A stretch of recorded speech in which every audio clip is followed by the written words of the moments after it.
John Sorensen, take one. Ouch. Oh, sorry. Yeah, if you go, ow, that looks like really clipped your nose on camera. You just monitor the audio too as we start off here. Okay. I think we have some babies in the building. Yeah. Okay, why don't we start off by, and you can look at me, John. Okay. Tell me about the trabectome story. Well, the trabectome story starts about 10 years ago.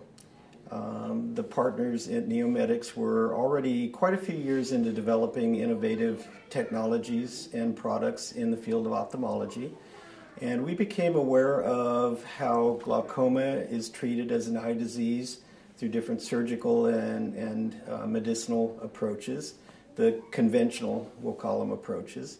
And through that experience of learning about that, we also met Dr. Barvelt and Dr. Chuck, who had some innovative ideas. They were at University of California, Irvine, locally, near our company.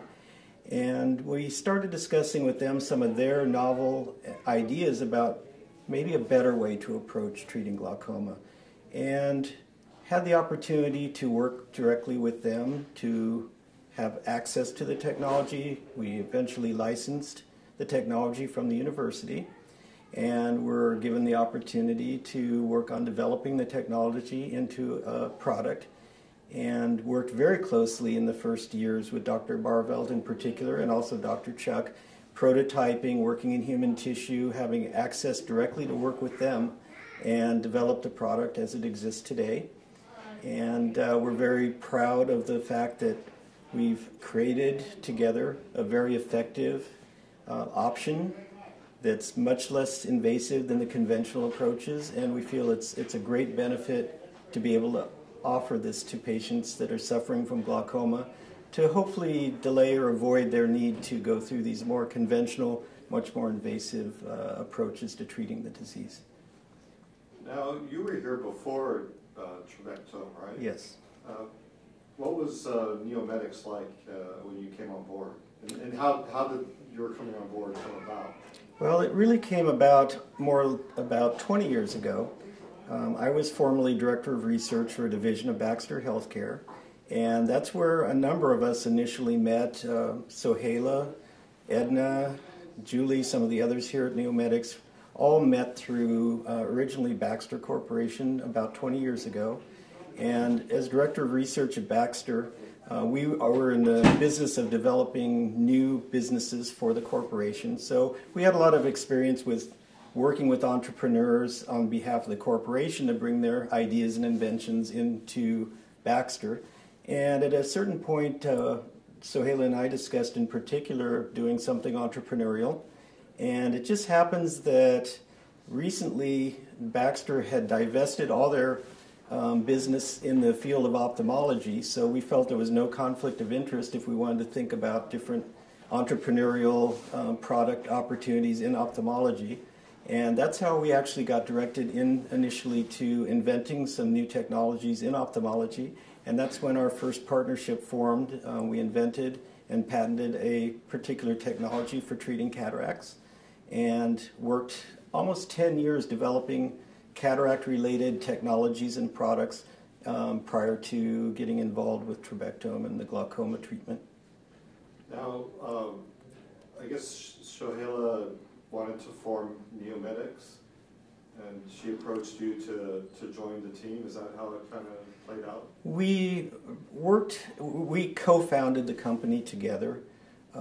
Michael, I met through Sohaila. Sohaila, Michael, and I were the original co-founders of the company, and that was based on forming a corporation around the initial cataract technology and inventions, and we worked together on that to start the company, and that eventually was licensed and invested through a venture capital group, and then eventually we worked with various ophthalmic companies to help develop the technology further, and that's how we became very involved in the different areas of ophthalmology and the ophthalmic business.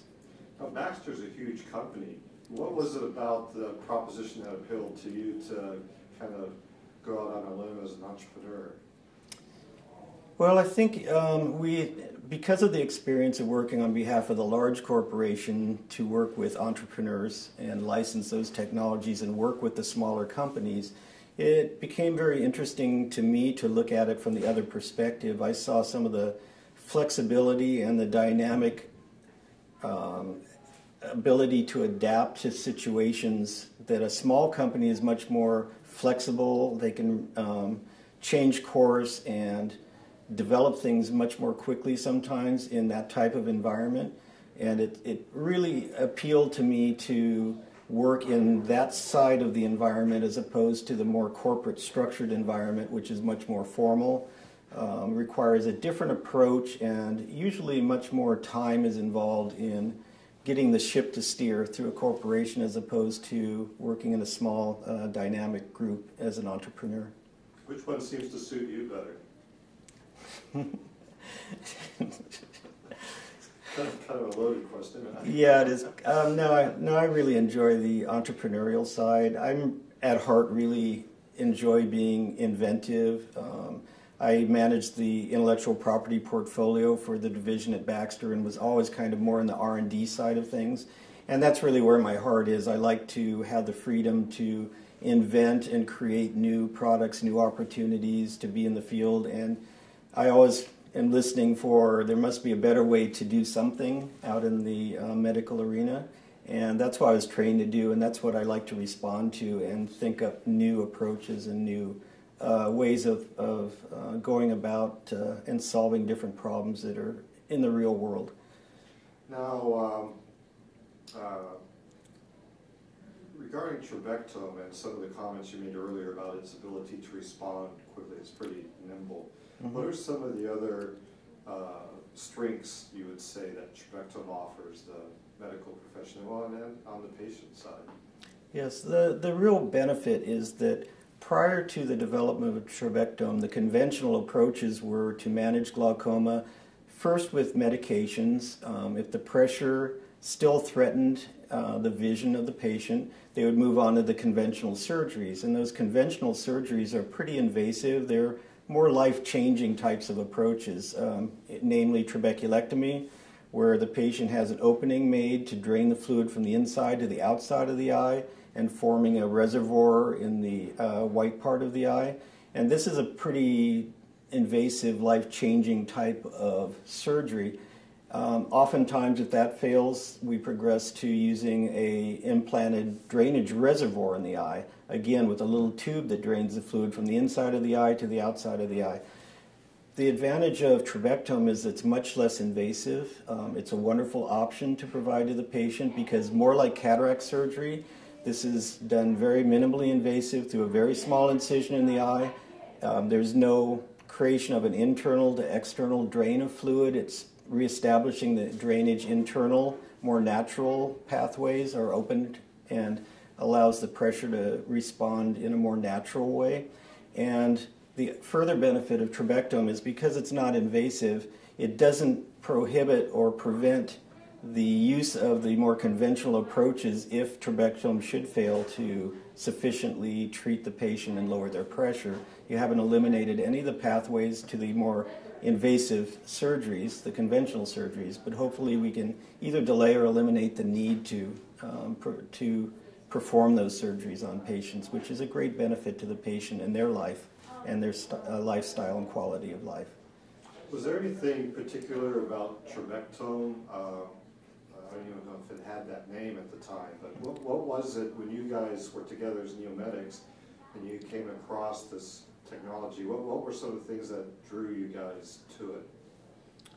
Well, the technology itself, having evaluated many hundreds of potential technologies in the medical field as well as trying to develop and create our own, oftentimes, in the vast majority of times, these approaches are flawed, or there's just approaches that you can see have a great potential to not be either effective or reducible to real practice. And what appealed about Trabectome is once the basic approach and concept and the technology for accomplishing that could be viewed, it immediately made a lot of sense that this could be a very effective means for getting the pressure down in the eye. It had the appeal of being a technology that doesn't leave any foreign bodies in the eye. It didn't involve implants. That's always an advantage, to be able to treat a disease without leaving anything behind. And just the fundamental technology, how it would work, just all fit together to really create an opportunity that we believed had a lot of potential to really be effective and really be possible to implement.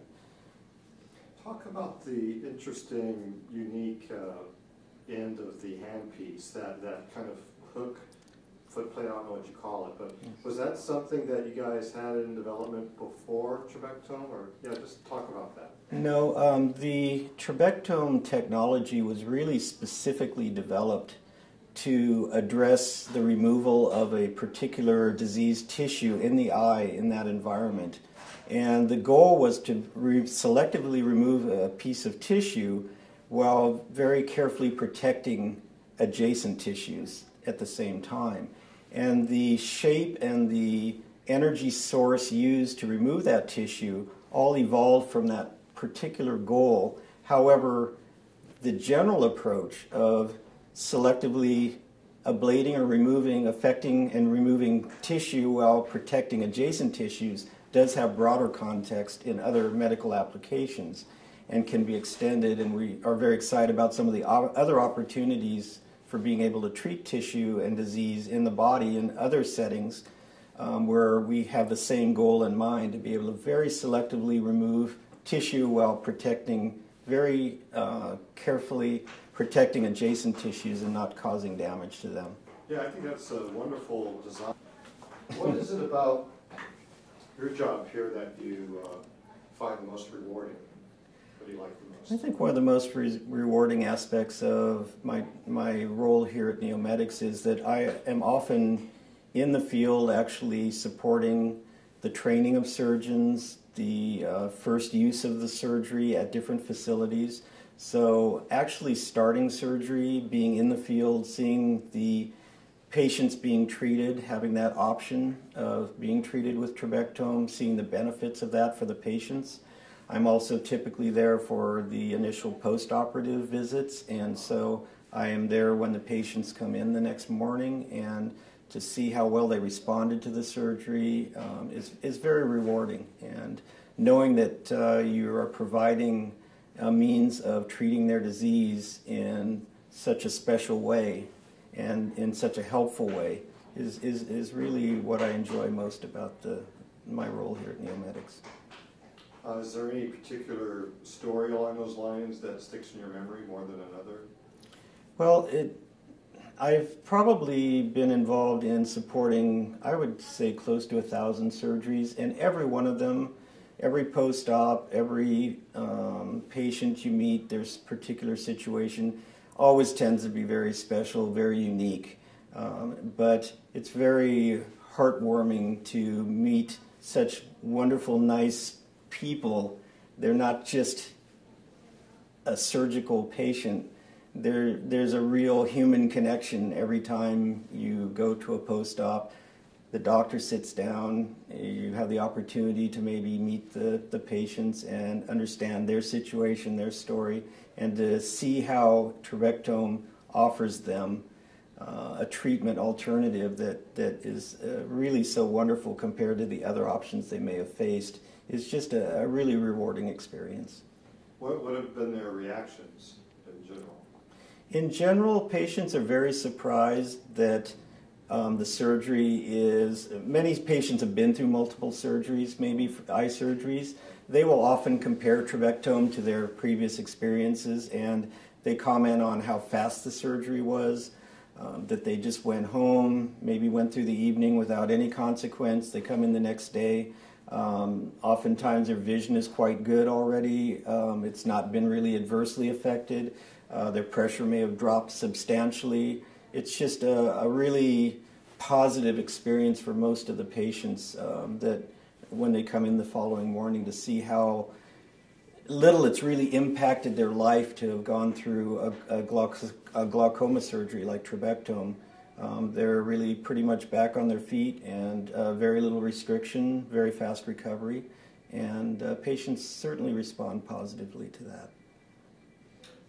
What advice would you give to people who they've ordered the trajectome, they received the equipment, they're looking at the instruction manual? What would you say to those folks as they're kind of looking at setting up one of these things? Well, fortunately, my experience in the OR environment or in facilities and with doctors is that the trabectome equipment is really pretty straightforward. It's pretty simple to use compared to many of the much more complex equipment that the OR staff and doctors work with on a daily basis.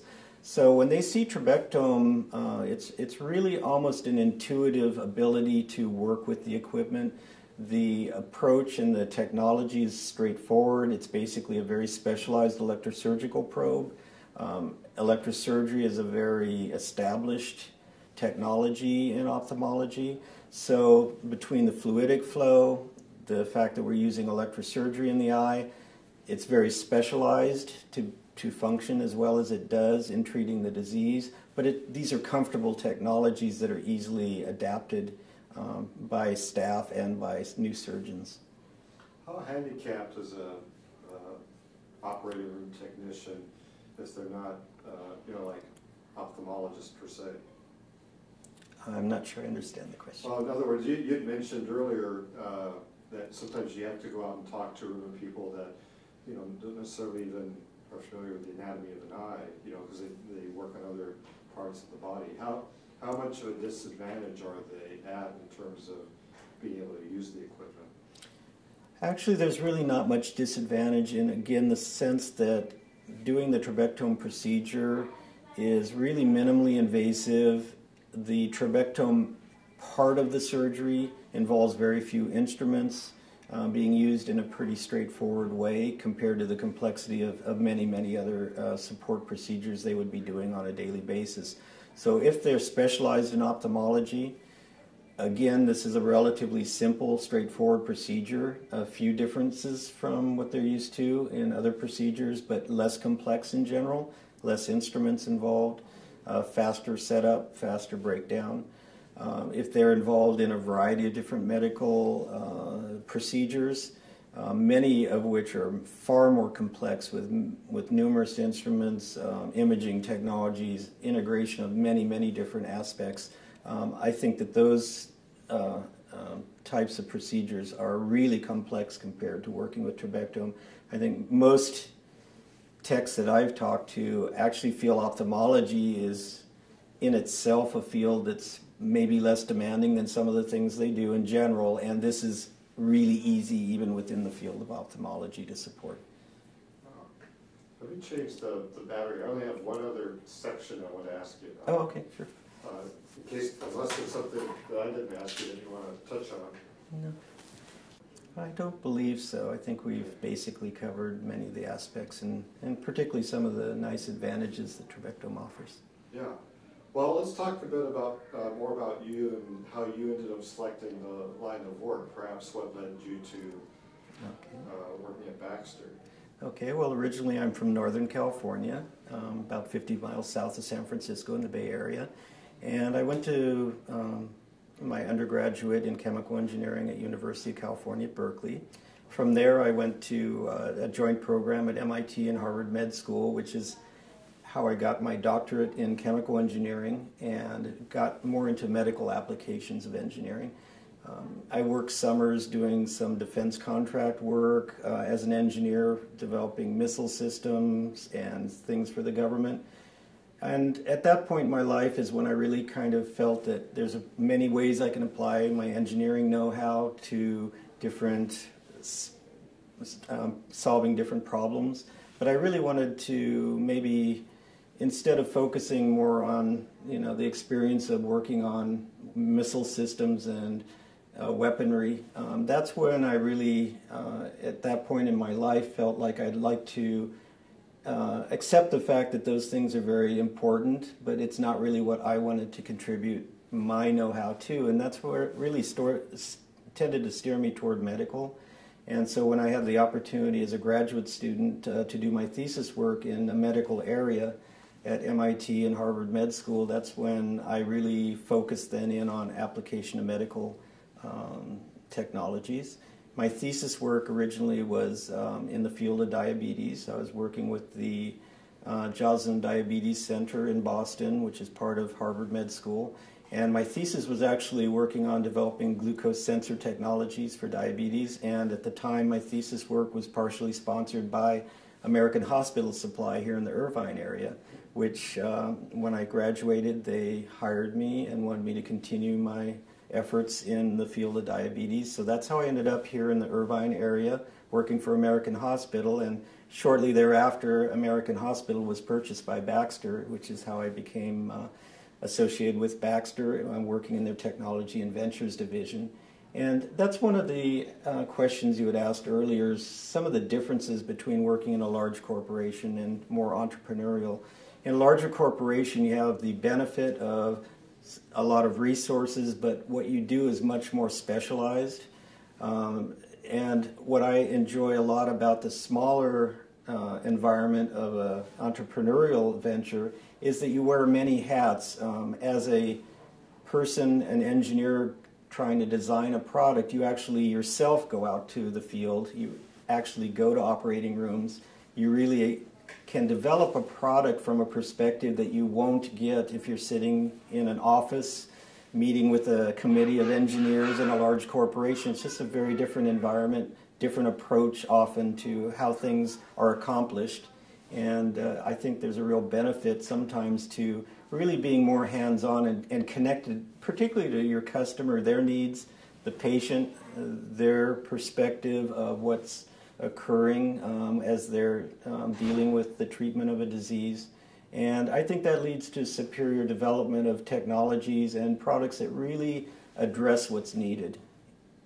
Is that something, this almost like a very explorative spirit, certainly more of a leadership kind of frame of mind than a following frame of mind.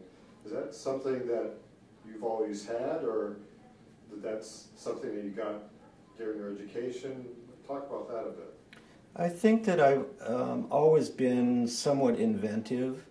What others have told me is that if I am exposed to a set of information, I have sort of a unique way of processing that, putting it together, and that's where there's an inventive, a creative side to my technical processing of information. So when I'm exposed to a problem or a challenge in a group of people, somehow I sort of put the things together in a little bit different way that tends to create solutions and new ways of looking at maybe how a problem can be solved. And that's just something that's always been part of my mental processing of things. So I've always been fairly creative along those lines. I've always been, even Baxter in different settings, the inventor of quite a few patents.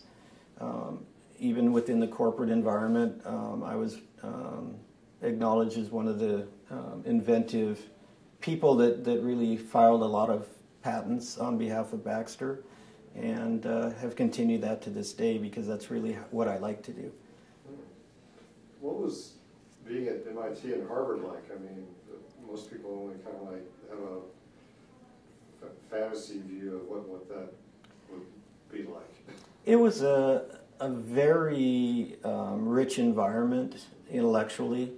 At MIT, of course, it was very engineering focused, technically focused. Applying the more engineering to the medical side and interacting, half my thesis committee was from Harvard Med School and half from MIT. So it was just a wonderfully rich environment to explore both the technical application of problem solving to a real healthcare system oriented problem and environment of working with diabetic patients and seeing what their needs are and what the potential solutions they needed for their life and for a better quality of life. And so it was really a nice mixture of the two environments. So did Baxter contact you, or how did you and Baxter hook up? When I chose to work in the field of diabetes through my research advisor when I was a graduate student, that was one of the projects that he had available for one of his graduate students to endeavor.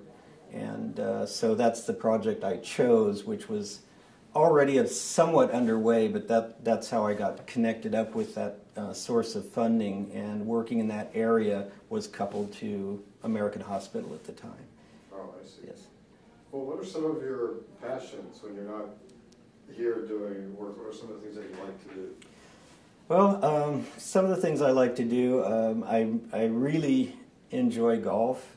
I only started a few years ago, and I'm really terrible, and I would love to have more time, because just getting out there and doing it, as bad as I am, my wife and I both enjoy that very, very much. So I hope that I will have the time to maybe perfect the skills a little more, but I just really enjoy that as little as I have the opportunity right now to enjoy it.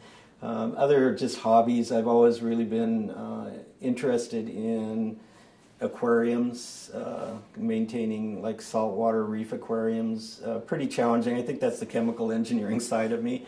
I like setting up almost the water processing plant as much as enjoying the fish, but that's a very enjoyable hobby to me.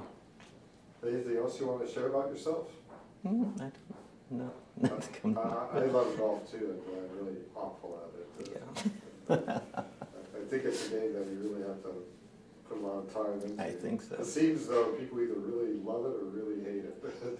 Yes, and I'm so bad at it, it's not frustrating to me, because I don't really expect to do well. But I think, I try to be sort of a perfectionist about things, so I'm sure if I got a little better, it would actually start becoming frustrating that I can't master it a little bit more. But right now, I just enjoy getting out there in that environment and having fun. So I take it you don't get to do that very often. It's been probably a year since I went last time. So yeah, it's just, yeah. But hopefully we'll get back to it one day. Yeah. Yeah. Well, look forward to talking to you some more later on. Yes, sure.